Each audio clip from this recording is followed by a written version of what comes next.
Remember life before the Kardashians?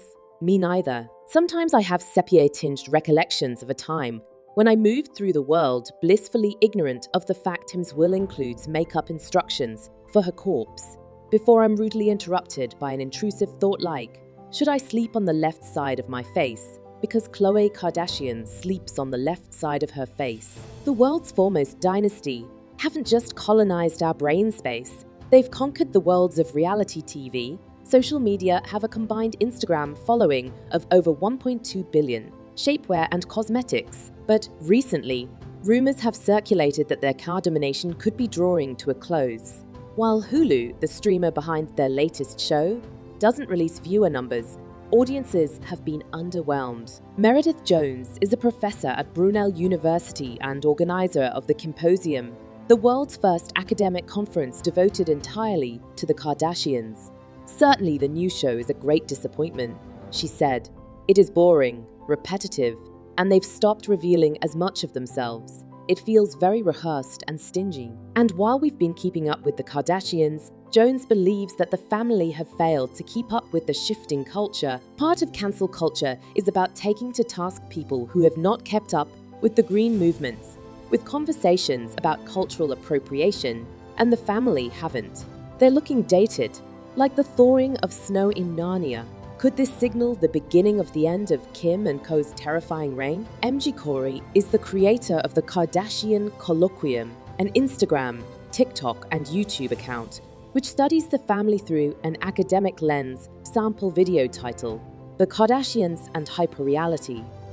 An explanation. I've been asked a lot lately about whether this is the end of the Kardashians. She said, it's true that more recent discourse about the family scandals has come with a greater sense of urgency due to 2020's notable consciousness shift around class and race.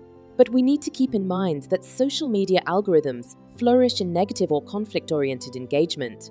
Scandal has fueled the Kardashians' journey to where they are now, and I believe it will keep them there. Among those scandals have come accusations of greenwashing.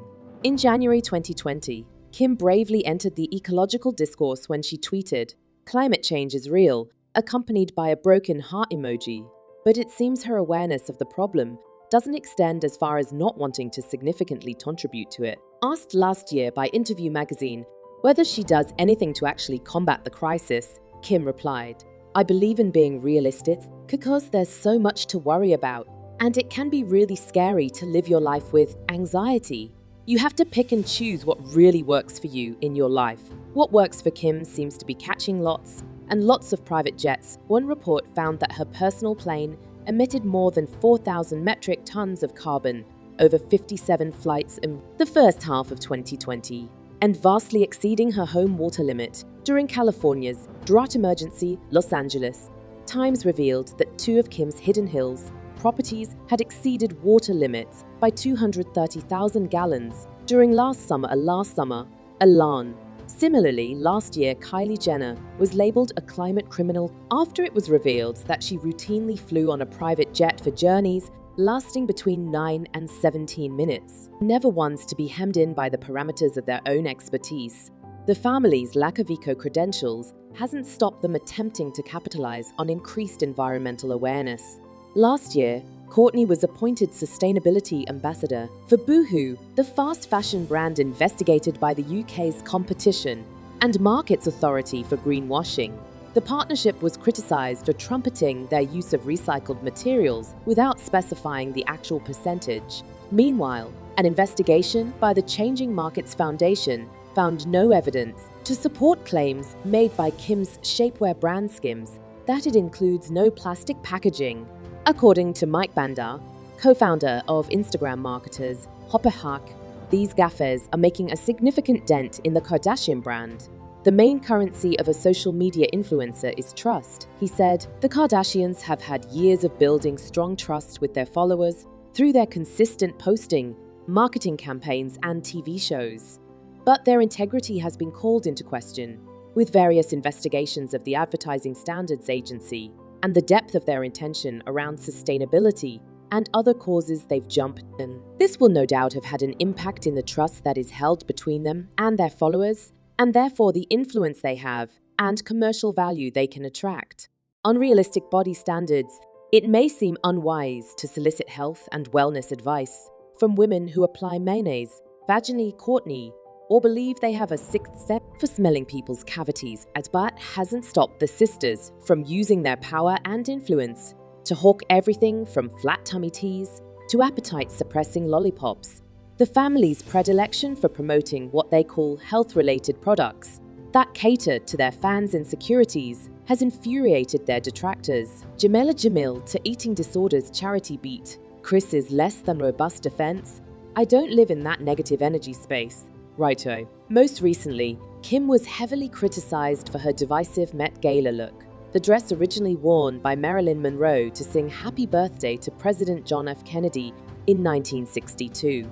Speaking on the red carpet, Kim revealed that she had 16 pounds in 21 days in order to fit into the gown and was deemed irresponsible by the British Dietetic Association.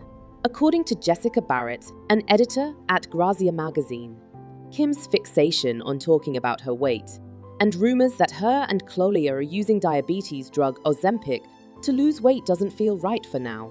They've done a lot of damage when it comes to promoting unrealistic beauty standards, Jones agrees. They used to represent an ideal of beauty that felt attainable, she said. They were shorter and more curvy. But they've embraced cosmetic surgery to a degree that they know embody a form of beauty, which is inaccessible. Fashion Faux Pas Kim was also heavily criticized for her delay in condemning Balenciaga for their controversial holiday campaign, featuring children holding bondage teddy bears. Kim, who has a close association with the fashion brand and previously wore one of their designs to the Met Gala, took over a week to address the controversy. She later said, "Everyone was like, why aren't you speaking out? Why aren't you speaking out? Then when I spoke out and gave my thoughts, because I didn't say, FKU, Balenciaga. That's it.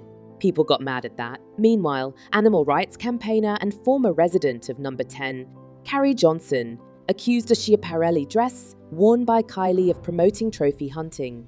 Writing on Instagram, Simmons described the gown, which features an ultra-lifelike fake lion's head, as grim. And that's coming from a woman who shares a bed with Boris Johnson. Tone deaf as a global recession appears ever more likely, the billionaire family's out-of-touch antics have also provoked censure. A heavily criticized scene from their new reality show saw Kris and Kylie exploring a grocery store as if it were a theme park attraction. After announcing that she hadn't set foot in a supermarket for years, Kris suggested that a visit would be good for the soul and was shown struggling to operate a card machine at the checkout. Earlier in the season, a clip of Kendall unsuccessfully attempting to chop a cucumber went viral. A panicked Kris eventually called for assistance from a private chef. 3 months later, Kourtney and her husband Travis Barker were accused of cosplaying as working-class people. After Kourtney posted a 7-photo carousel of them exploring a service station alongside the bemused caption, "Truck stop, huh?" But the most ire was reserved for Kim, who dispensed some unsolicited advice during a Variety magazine profile. "I have the best advice for women in business," she said. "Get your fucking ass up and work. It seems like nobody wants to work these days." Coming from a billionaire who was born into a life of privilege before being made famous by a sex tape, this edict felt easier said than done. As Kourtney once memorably opined, "Kim, there's people that are dying."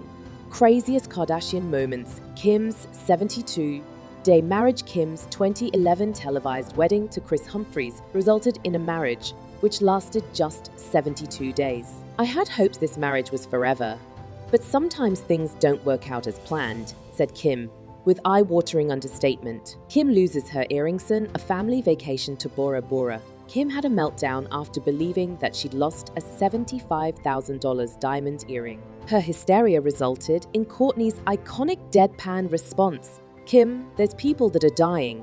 Kourtney delivers her own baby. The fall finale of Cutie K featured Kourtney's labor, in which she pulled her son Mason out herself.